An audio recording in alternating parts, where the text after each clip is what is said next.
Corona के इलाज की डरावनी कहानी। नमस्कार, मैं हूं देवेंद्र मिश्रा और आप देख रहे हैं आस पास न्यूज। राजीव दिल्ली के सहदरा में रहते हैं और उनकी पत्नी 8 महीने की प्रेग्नेंट थी।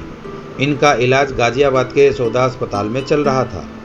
राजीव कहते हैं कि डॉक्टर के कहने पर मैंने 29 मई को उसका कोरोना टेस्ट करवाया।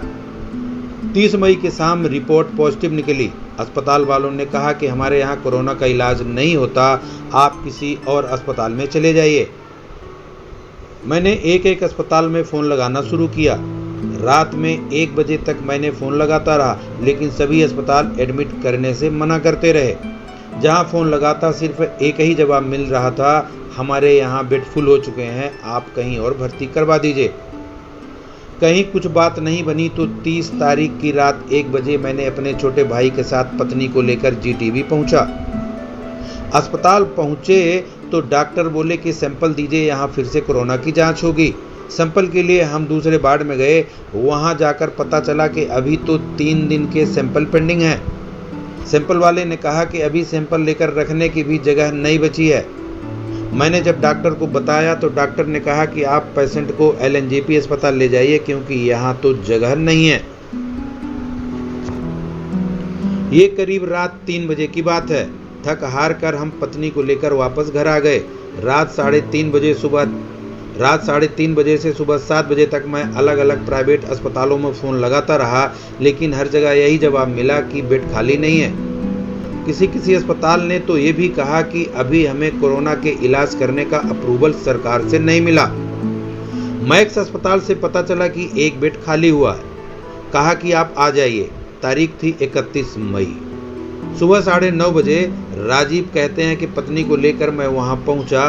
उन्होंने सारी जानकारी ली। मैंने बताया कोरोना रिपोर्ट पॉजिटिव आई है, हीमोग्लोबिन भी कम है, 8 महीने का गर्भ है। यह सब सुनने के बाद एक सीनियर डॉक्टर आए और बोले कि सॉरी, हम आपके पेशेंट को नहीं ले सकते क्योंकि बेड यहाँ नहीं है। जब मैंने बोला कि मुझे फ़ोन पर बताया गया था कि बेड है, इसलिए मैं यहाँ आया हूँ, तो उन्होंने मानने से इनकार कर दिया। यहाँ से हम अपने वाइफ को एलएनजेपी अस्पताल ले आए। 2 घंटे औपचारिकताएं चलती रहीं। फिर कुछ देर बाद उसे कॉमन रूम में शिफ्ट कर दिया गया। हैरानी की बात तो ये थी कि अगले 24 घंटे पत्नी का कोई ट्रीटमेंट ही नहीं हुआ। मैंने डॉक्टर से कहा कि पत्नी को कोई देखने नहीं आया, उसका इलाज नहीं हो रहा है। तो बोले कि हम प्रोसीजर के हिसाब से काम कर रहे हैं, आप हमें मत बताइए।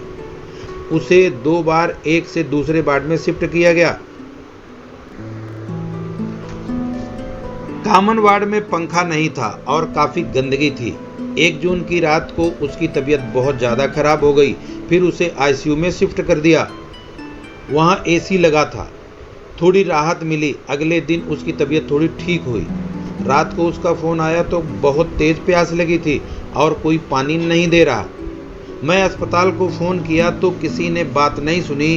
रात को 10 बजे मैं पत्नी को पानी देने अस्पताल पहुँचा। अस्पताल जाकर इंचार्ज को बताया कि मैं सहदरा से यहाँ सिर्फ पत्नी को पानी पिलाने आया हूँ। उन्होंने मुझे तो अंदर नहीं जाने दिया, लेकिन पत्नी के पलंग तक पानी पहुँचा दिया। 4 जून की शाम को डॉक्टर ने उसे एक इंजेक्शन लगाया। मैंने उससे वीडियो कॉल पर बात की तो ठीक लग रही थी। रात 3 बजे मेरे पास फ़ोन आया कि आपकी पत्नी की हालत बहुत बिगड़ गई है, उसे वेंटिलेटर पर शिफ्ट कर रहे हैं। 4 बजे तक मैं अस्पताल पहुँच गया। अस्पताल वाले बोले कि कितनी देर की ज़िंदगी है, कह नहीं सकते। सुबह 8 बजे बताया कि हम आपकी वाइफ को नहीं बचा सके। मैंने पूछा कि बच्चा, तो बोले कि माँ और बच्चे दोनों की मौत हो गई। अस्पताल की इस लापरवाही ने इनका सब कुछ खत्म कर दिया। फिलहाल राजीव और इनका परिवार क्वारंटाइन है।